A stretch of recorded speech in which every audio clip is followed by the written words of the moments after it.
Boa noite a todos. Como sempre, é uma alegria poder estar com os amigos depois aí de meses de distância, não é? Mas fomos convidados a falar um pouquinho nesta noite sobre esse tema tão rico e não podemos negar, não é? Então, para iniciar, nos é orientada a fazer 1 minuto ou 2 de prece, de forma a nos conectarmos com a espiritualidade. Então, vamos nos aquietar, nos tranquilizar, tranquilizar a mente e lembrar de Jesus e de sua proposta de saúde. Com a prece que ele nos ensinou há 2000 anos, iniciaremos. Pai nosso que estais nos céus, santificado seja o vosso nome. Venha a nós o vosso reino, seja feita a vossa vontade, assim na terra como nos céus. O pão nosso de cada dia nos dai hoje, perdoai as nossas ofensas, à medida que soubermos perdoar aquele que nos tem ofendido. E não nos deixeis, Pai, cair em novas tentações, mas livra-nos, sim, de todo o mal. Que assim seja.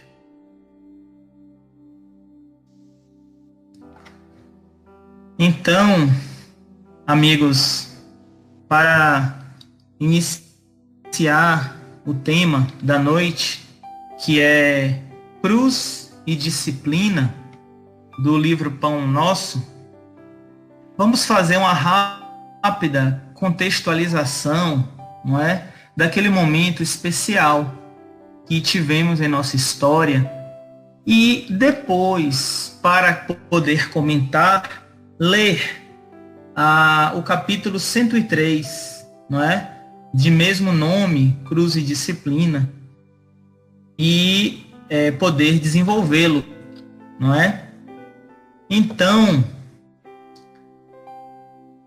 era o 6º dia da chegada do Mestre a Jerusalém. No dia anterior, fora capturado aquele que as autoridades romanas, efervescidas pelo egoísmo dos maiorais fariseus, chamavam de subversivo. Aquele homem incompreendido fora torturado e, em função das hematomas e pancadas, das muitas contusões que recebeu na romaria entre palácios de Herodes e Pilatos, já estava realmente extenuado. Finalmente, após envolvimento dos condutores das consciências farisaicas, daqueles que regiam a religiosidade do povo de Israel, foi finalmente condenado como corruptor, sentenciado à terrível morte entre ladrões. Em sua jornada ao Calvário, conforme as dores já comentadas, nos fala Amélia Rodrigues em seu livro Quando Voltar a Primavera, psicografia de Divaldo Pereira Franco, que Jesus carregava um madeiro de aproximadamente 70 quilos e, extenuado àquele ponto, em função dessas mesmas contusões, apresentou desequilíbrio no suporte de tamanha massa. Foi quando um soldado pretoriano, querendo naturalmente dar continuidade, não é, à sentença lavrada, procurou na turba de pessoas que ali observavam, curiosas, não é? Surpreendidas, inclusive, porque as comemorações da Páscoa judaica tiveram eles esta novidade.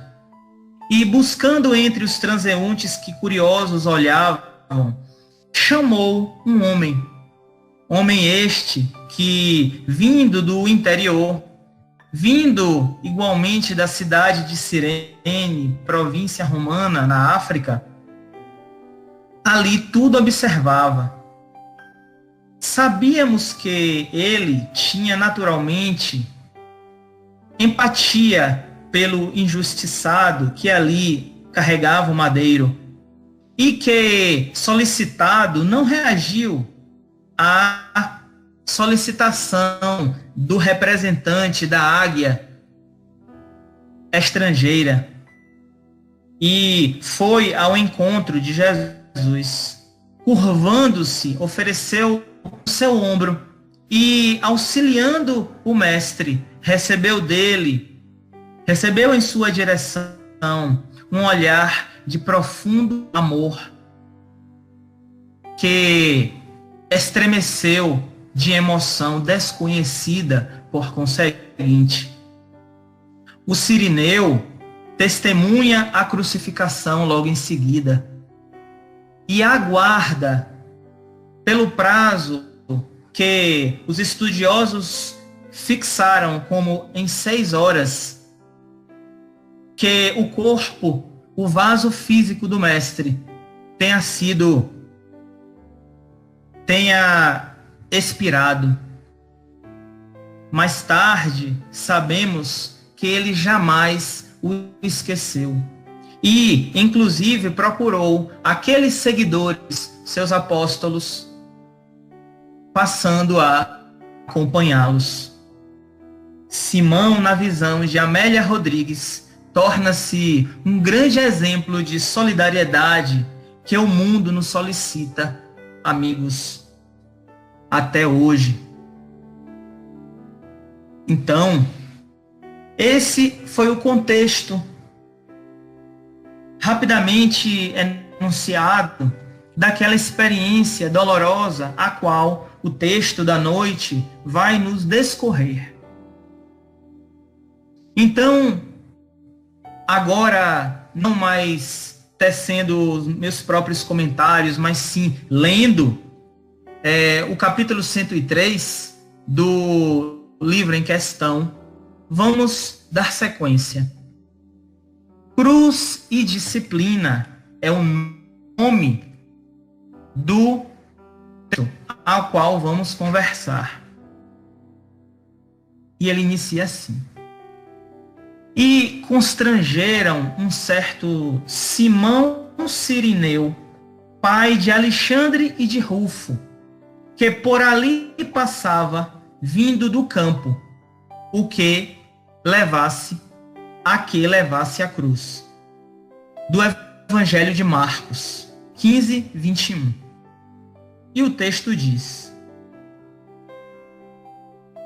muitos estudiosos do cristianismo combatem as recordações da cruz, alegando que as reminiscências do Calvário constituem indébita cultura de sofrimento. Asseveram negativa a lembrança do Mestre nas horas da crucificação entre malfeitores vulgares.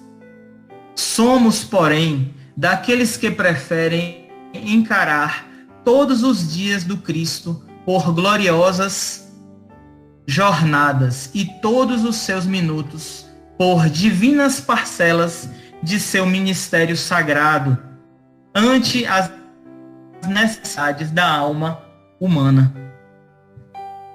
Cada hora da presença dele entre as criaturas reveste-se de beleza particular, e o instante do madeiro afrontoso está repleto de majestade simbólica.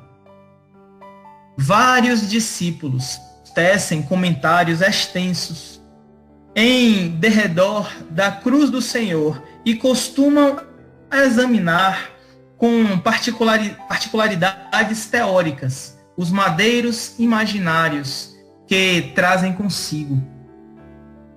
Entretanto, somente haverá tomado a cruz de redenção que lhe compete àquele que já alcançou o poder de negar a si mesmo, de modo a seguir nos passos do Divino Mestre. Muita gente confunde disciplina com iluminação espiritual.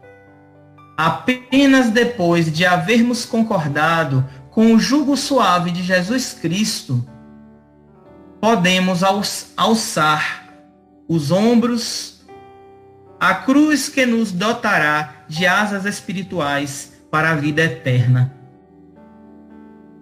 Contra os argumentos quase sempre ociosos dos que ainda não compreenderam a sublimidade da cruz, vejamos o exemplo de Cirineu nos momentos culminantes do Salvador. A cruz do Cristo foi a mais bela do mundo. No entanto, o homem que o ajuda não o faz por vontade própria, e sim atendendo à requisição irresistível. E, ainda hoje, a maioria dos homens aceita as obrigações inerentes ao próprio dever, porque a isso é constrangida. Então, amigos, em leitura rápida, nós vemos o que nos oferece o texto da noite. Fala ele aqui de dois tópicos fundamentais para o nosso crescimento: cruz e disciplina. Se de um lado nós entendemos que cabe a cada um carregar os seus fardos,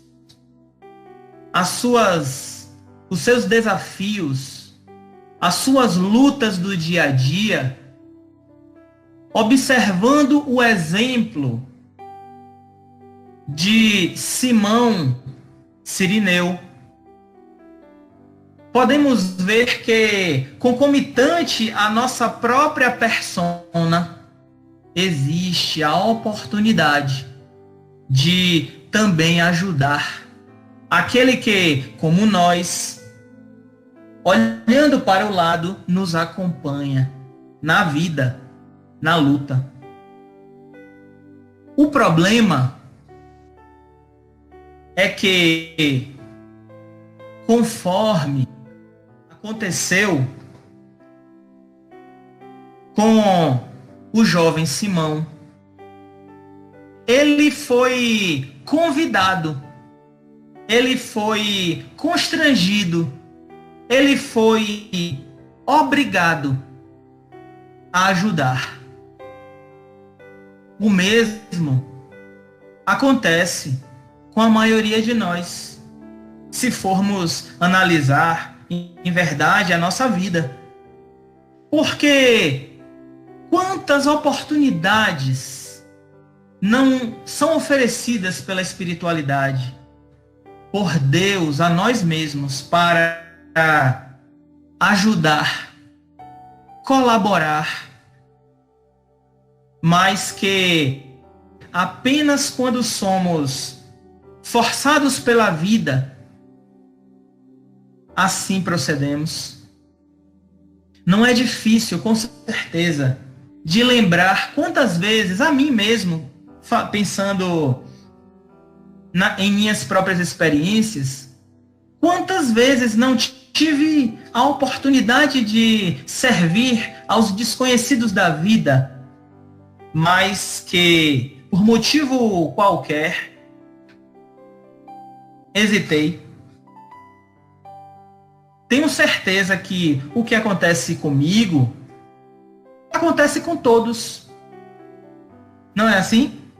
E quando, olhando para o meu umbigo,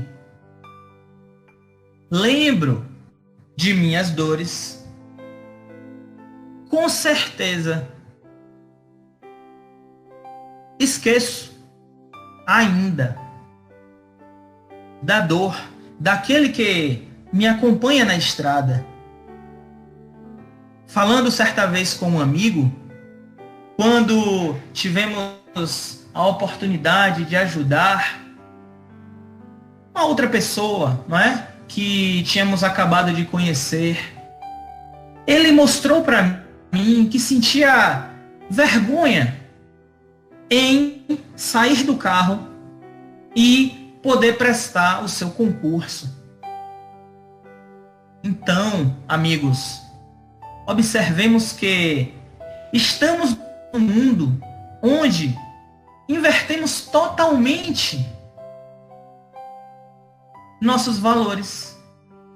Pois que se sabemos que de um lado precisamos agir positivamente para com os nossos problemas, tentando não amplificá-los, sabemos igualmente que quando ajudamos ao outro, quando ajudamos aquele que não nos pode, inclusive, retribuir, aprendemos lição, aprendemos e colocamos, como dizia um amigo, na mochila da vida, coisas que vamos utilizar lá na frente. Então, se sabemos que é necessário servir desta forma, por que então nos despreocupamos do que o outro vai pensar de nós e aproveitamos a oportunidade? Foi isso que me trouxe a experiência do Simão. Porque ele, embora sentisse empatia, acompanhando à distância a experiência dolorosa de Jesus, não tomou a atitude de, perto dele ali, quando o madeiro se desequilibrou, foi necessário que um dos representantes de César o obrigasse. E, sem julgá-lo naturalmente, porque estaria apontando para mim mesmo, vejo que o que acontece com ele ainda hoje, com facilidade, encontramos entre nós. Então, amigos, sabemos que, agora falando da nossa própria cruz, do nosso próprio desafio na vida, sabemos que existe a forma de aproveitá-la.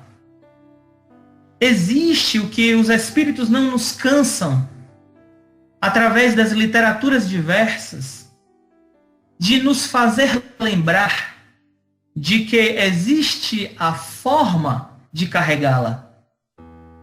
Não é de qualquer jeito.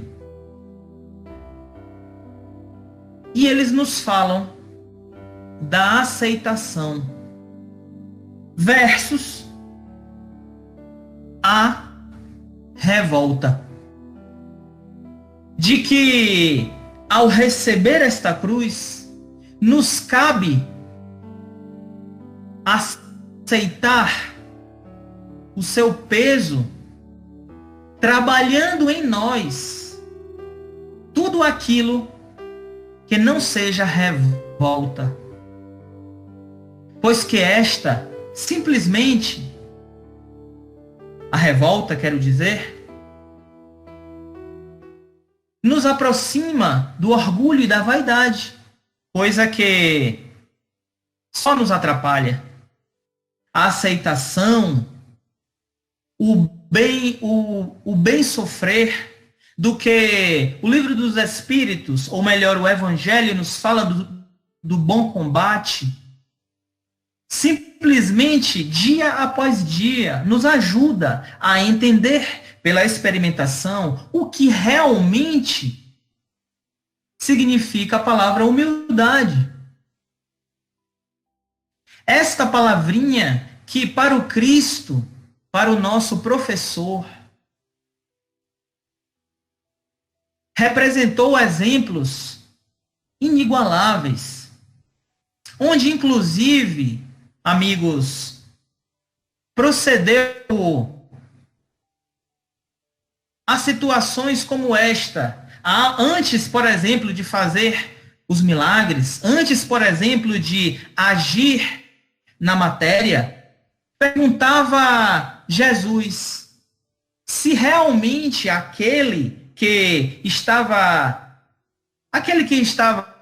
à mercê da sua capacidade curativa, realmente acreditava que poderia ser curado.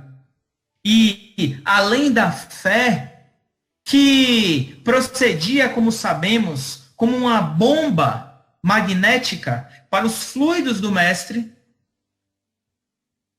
agia também com a necessária humildade, para a necessária abertura psicológica para o recomeço e recebimento daquela graça, oportunidade de mudança, em função da aceitação da situação de lutador e não de revoltado. Não é assim? Então, amigos, quando nos fala da cruz, tem o texto a clara intenção de nos alertar para o bom proceder da nossa própria cruz, mas nos lembrando de que a oportunidade de ajuda, como o Simão pôde ajudar o Cristo, nos é facultada a todos. Não nos esqueçamos, não é assim? Então, podemos, inclusive, suavizar nossas posturas para com a vida. Suavizar através do exercício do dia a dia, da oração, que tanto nos esquecemos, só nos lembrando dela quando a coisa aperta, quando estamos em aflição, nos esquecendo de que a oração é hábito e que não importa se estamos ou não estamos em aflição, devemos cultuar, exercitar a comunicação direta com o Pai. E, sem perder a oportunidade, busquemos nós também o trabalho consistente de solidariedade. Os Espíritos nos falam, amigos, que as oportunidades para aqueles que querem, que realmente têm interesse de ajudar, elas chegarão. Não importa se estamos agremiados ou não em alguma instituição religiosa, não importa, porque a solidariedade não tem partido, não tem seita. A solidariedade, ela chega a todos, independente se está afiliada à crença A, B ou C. E mesmo em casa, no trabalho, necessário se faz abrirmos, dilatarmos a nossa observação para estas oportunidades e não desperdiçá-las. ter a coragem de, se necessário, parar o carro, saltar do carro e oferecer a ajuda. Porque, da forma como nos falam os espíritos amigos, a palavra é oportunidade para nós de servir. Seja, como disse aqui, numa ajuda material ou numa ajuda muito mais superlativa, se pudermos, que é o auxílio da palavra, o auxílio espiritual, apertar a mão de quem tem sede de atenção, de quem necessita não apenas da moeda, mas do olhar. E quantos não são amigos que se encontram nestas condições, inclusive em nossa casa, no nosso prédio, aqueles servidores habituados a serem ignorados. Podemos mudar de proceder, não é? Então, continuando, além da cruz, além deste item, nos fala a mensagem sobre a disciplina.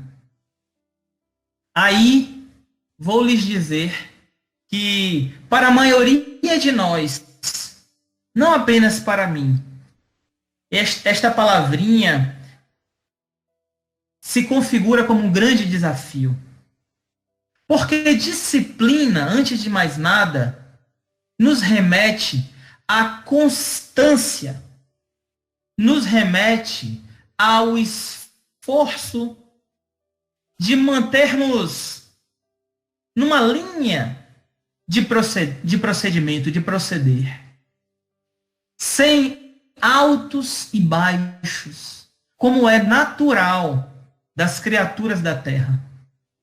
Uma hora estamos super bem, acreditando que somos capazes de mover o mundo e ajudar, e mudar, e nos transformar. E aí chegam as adversidades, nos batendo à porta. E aí, ao abrirmos, nos damos conta de que, como disse o texto alguns minutinhos atrás, precisaremos acreditar na proposta do Cristo, na proposta do jugo leve, e esquecermos de nós mesmos, das nossas seduções, e seguirmos o convite do Nazareno. E aí tudo dificulta. Talvez seja por isso que somos tão indisciplinados, porque não acreditamos ainda de que, ao entregar os nossos prazeres à terra, receberemos algo mais valioso em troca. Receberemos algo mais duradouro e útil à nossa vida, inclusive aqui na terra, mas principalmente eternidade afora. Acho que não acreditamos mesmo. Porque se assim fosse, nas oportunidades de puxar o freio e agir dentro destas premissas oferecidas pelo Cristo, teríamos uma convicção diferente. E não é amigos, porque a mensagem chegou agora. Não.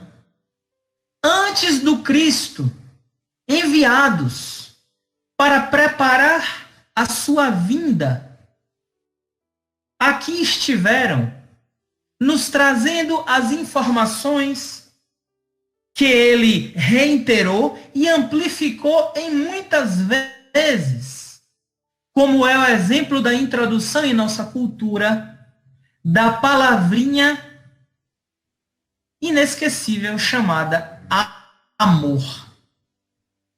Então, estes enviados, como por exemplo, os estoicos, que iniciaram um processo de condução ética da humanidade que até hoje ignoramos. O que é que fala basicamente o estoicismo? Diferenciar aquilo que podemos mudar daquilo que não podemos controlar. Daquilo que podemos agir, daquilo que, em verdade, como reflexo das várias situações da nossa vida, não podemos controlar. E aí, onde entra o equilíbrio necessário do bem viver.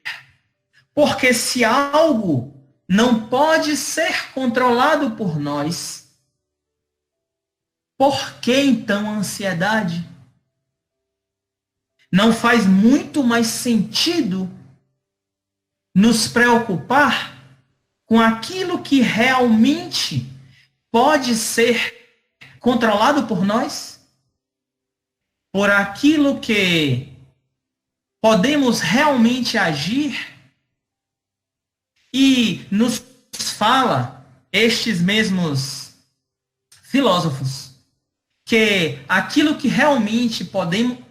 onde realmente podemos agir são em nossos pensamentos e procederes, onde o importante não o que nos chega, mas sim como recebemos esses desafios inúmeros que nos batem à porta através de nosso pensamento e de nossas ações.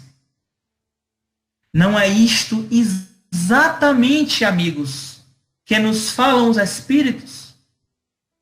Não é certo que teremos aqui o confrontamento, o defrontamento das nossas fragilidades e que, de certo, essas fragilidades nos parecerão gigantes.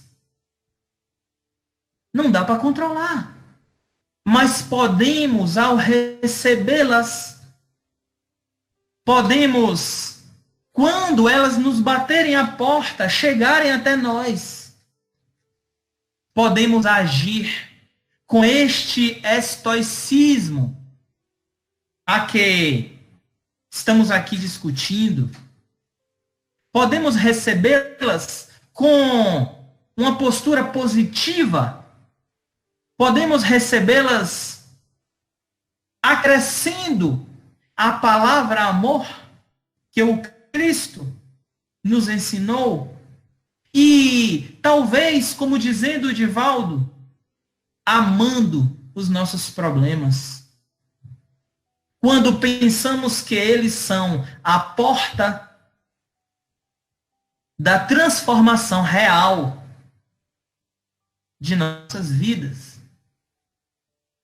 Claro que falar deve ser acompanhado do agir.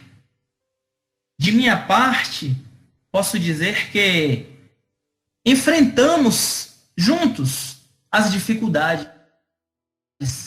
Enfrentamos os, os desafios seguindo a proposta do Cristo, mesmo imerso das nossas dúvidas, duvidando inclusive do próprio Cristo, quando ele nos oferece a oportunidade de mudança de roteiro, em vez de pegar o caminho da esquerda, mais fácil, digamos assim, mais perfumado de prazeres, de perfumes, de facilidades, ele nos oferece caminhos que ignoramos, caminhos que nos lançará a paisagens ignoradas, a paisagens mais árduas, com certeza, mas que garantidamente nos diz ele que chegaremos ao ponto que necessitamos em nossa vida, em verdade, que é a paz. O problema é que, ao tomar o caminho da esquerda, duvidando dos valores que ele nos convida a desenvolver com a encarnação, muitas vezes somos, logo no começo deste caminho, convidados pela dor, naturalmente, a voltar, perdendo um tempo valioso, perdendo um tempo que, analisando friamente, é muito caro a nós, em função das lágrimas, dos suores e do sangue derramado ao longo dos séculos, não é assim? Então, amigos, ainda desenvolvendo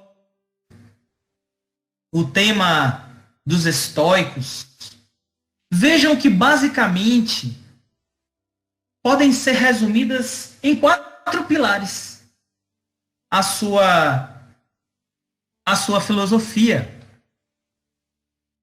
Coragem. Necessitamos desenvolver a coragem em nós para lutar contra os medos da nossa ignorância. Primeiro ponto da filosofia estoica. Segundo é a virtude. Buscar a todo custo experimentar as aquisições de tudo aquilo que seja virtude e que não tenhamos aprendido ainda.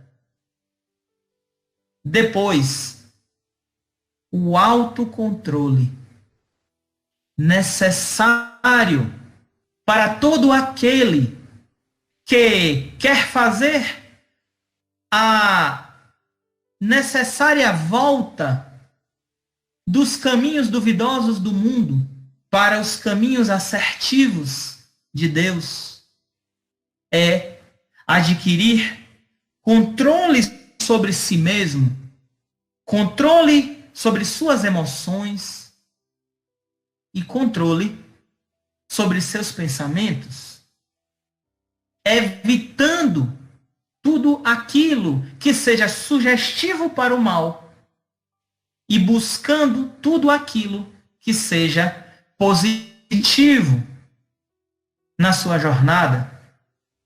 Terceiro item.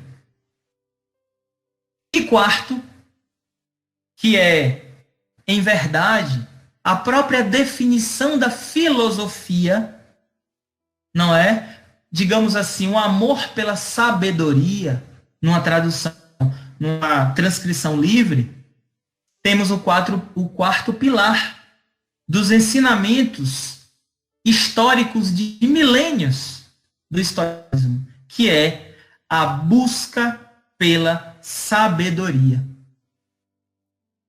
E neste ponto, podemos nos perguntar: será que temos aproveitado todo o cabedal de informação útil que temos disponíveis hoje no mundo? Aquela pequena fração que está disponível a nós, será que realmente aproveitamos buscando as boas literaturas, aquelas promovidas pela ciência? Sim. Mas igualmente, amigos, aquelas que nos podem elevar através dos livros, por exemplo, livros com mensagens, livros com informações doutrinárias, livros que nos vão trazer algum benefício e não informações inúteis que estamos acostumados a apreciar, saborear quase. É tão fácil de nos lembrar quando abrimos o celular, por exemplo, e as primeiras informações que temos são fofocas, é a violência, os prazeres, os convites, não é? Para os prazeres fáceis, enquanto que as literaturas que edificam comumente são esquecidas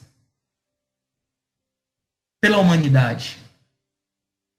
E isso tem um preço, onde a própria alienação, o próprio sofrimento das massas é parte do custo desses comportamentos habituais, desses verdadeiros scripts que escrevemos e seguimos dia a dia, não é? Então, apenas para ilustrar melhor, tenho aqui 3 importantes personalidades deste universo que nos deixaram semelhante informação para que aproveitemos hoje, embora a humanidade inteira tenha se esquecido de buscar o que nos é útil. Por exemplo, o imperador romano Marco Aurélio. Olha o que ele nos deixou. Ele escreveu um livro, em nossa pesquisa aqui encontramos, chamado de Meditações. E mesmo sendo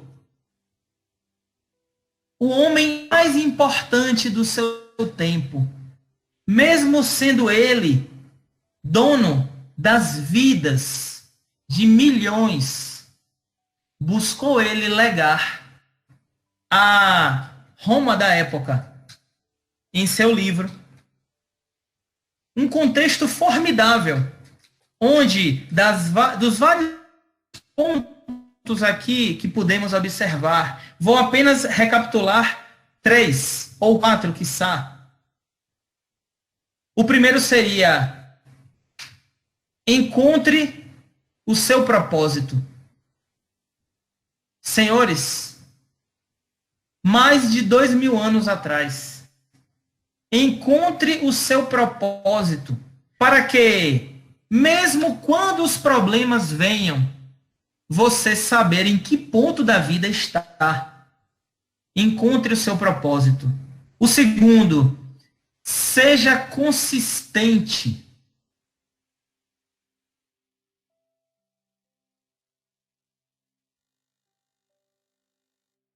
Em público como ele, com certeza, teve desafios enormes e grandes fracassos, ou pequenos, mas ele se manteve numa postura de consistência. Terceiro, não seja vítima. Não se assuma como vítima de sua história. Como ele falava, faça seu trabalho sem queixas. Habitue-se a não se colocar no papel de vítima em suas situações.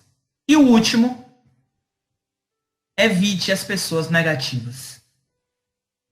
Evite aqueles que você sabe que mantêm uma forma de pensar negativa.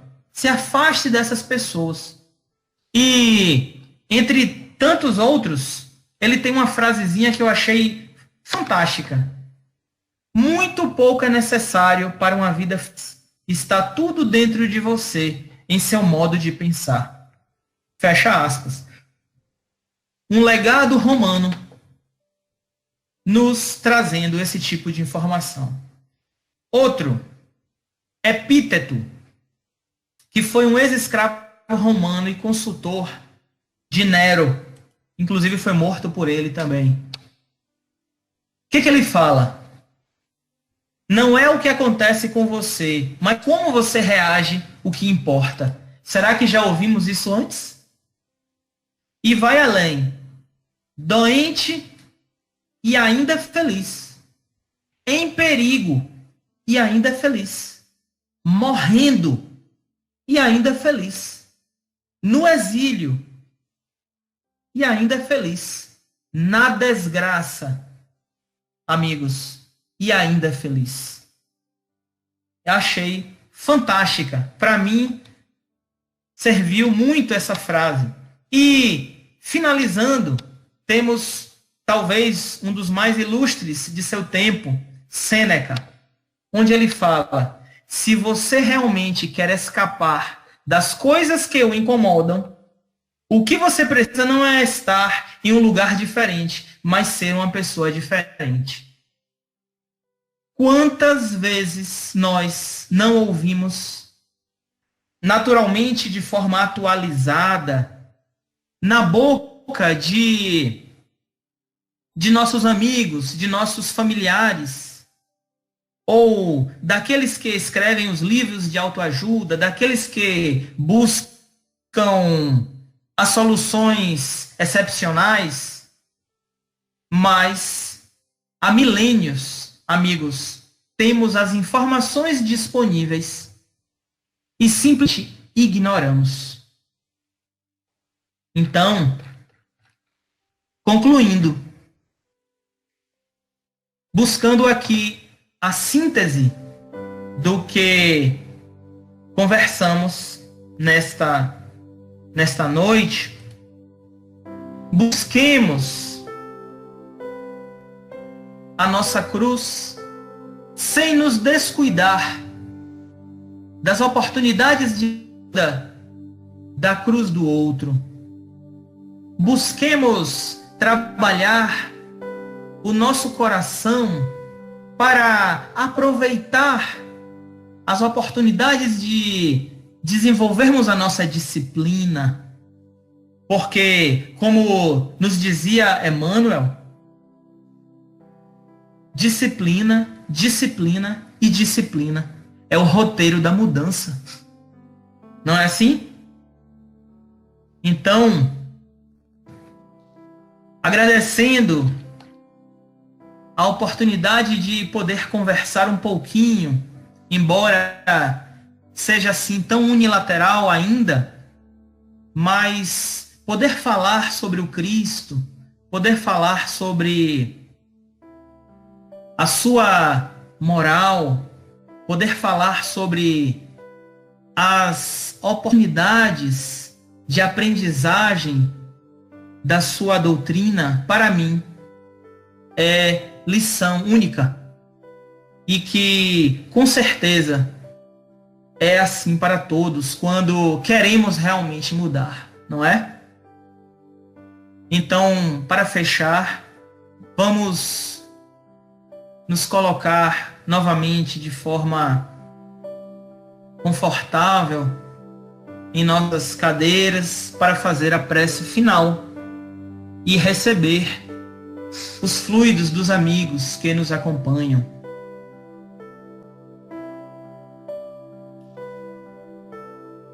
Mestre Jesus, agradecemos mais uma vez a oportunidade de estarmos juntos conversando sobre os teus ensinamentos. Ajuda-nos, entretanto, Senhor, para que saibamos aproveitar e não desperdiçar as oportunidades que nos convida ao defrontar os desafios que se apresentam. Ajuda-nos a aceitar, como nos disse a mensagem da noite, e a ajudar sem esperar retribuições, pois que assim estaremos aproveitando adequadamente a experiência aqui, hoje, na terra. E com a prece que nos ensinaste, vamos fechar esta conversa. Pai nosso que estais nos céus, santificado seja o vosso nome. Venha a nós o vosso reino, seja feita a vossa vontade, assim na terra como nos céus. O pão nosso de cada dia nos dai hoje. Perdoai as nossas ofensas, à medida que soubermos perdoar aquele que nos tem ofendido. E não nos deixeis, Pai, cair em novas tentações, mas livra-nos, Jesus, de todo o mal. Que assim seja. Muita paz a todos.